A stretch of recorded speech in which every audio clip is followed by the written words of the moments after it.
This week free on Epic we have Evil Dead the game. It's sort of like Dead by Daylight where you have 4 players controlling survivors that are fighting 1 player controlling a Kandarian demon. Evil Dead stands out in that it has a larger map, more PvE elements, and is combat heavy. If you want to play solo, the game does have the option to play with AI as well as solo story missions.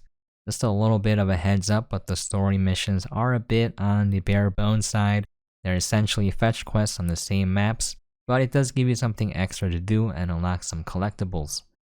The players start the game by collecting map pieces. There are 3 pieces in total spread across the level. During this time, possessed will spawn to attack you and your team. The enemy player can set traps and jump scares, possess objects to attack you, and or set portals that spawn more enemies. The jump scares are sudden and mostly block your screen for a few seconds. The demon's abilities use infernal energy, which are little glowing red orbs that are spread across the map. The survivors have access to 1 melee weapon and 1 ranged weapon, which must be found in the level, unless you have a character leveled high enough to start with the default weapon. Weapons have rarities ranging from standard all the way to legendary, which obviously have better stats. As survivors, you can pick from one of 4 classes: Leader, Warrior, Hunter, and Support.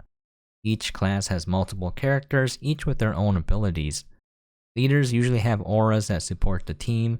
These auras can do things such as increase damage or decrease fear depending on which character you pick. Warriors specialize in melee damage while Hunters specialize in ranged damage.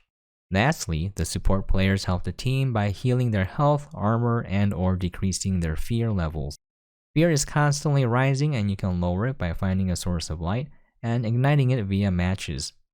This creates a dynamic where the more you explore, the more resources you can find at the risk of constantly increasing your fear meter. After the map pieces are collected, you must go find the dagger and the Necronomicon. These are simply marked on the map and the survivors must stay inside the circle for a certain amount of time whilst fighting off the demons. This is where the enemy player shines and usually attacks with everything at their disposal, summoning boss demons, materializing and fighting themselves, and or using special abilities. Some even let you possess a player character for a short duration. If the players successfully stay in a circle for the full duration, they win.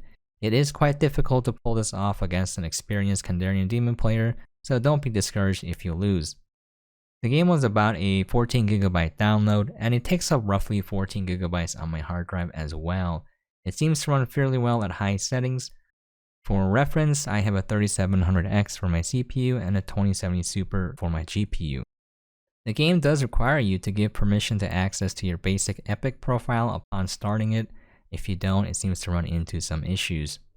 As for the matchmaking, it seems to find matches fairly quickly and most of the players seem to stick together and generally help each other out. That was my experience. I am pretty sure there are some toxic players out there. This game is definitely solid and offers more PvE gameplay as well as combat for those looking for a similar experience to Dead by Daylight, but find the overall gameplay loop of fixing generators a bit stale.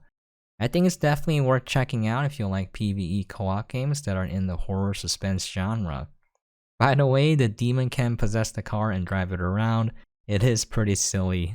Anyways, I hope this helps and I'll catch you guys next time.